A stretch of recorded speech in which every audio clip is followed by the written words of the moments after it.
Very nice. अरे वा sir, काय छान दिसतात तुमच्या मिसेस.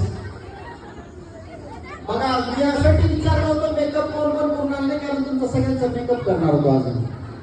मॅडम तर एवढ्या बऱ्या दिसत बघा, पूर्ण मेकअप झाले आणि फ्री मधला मेकअप आहे आज.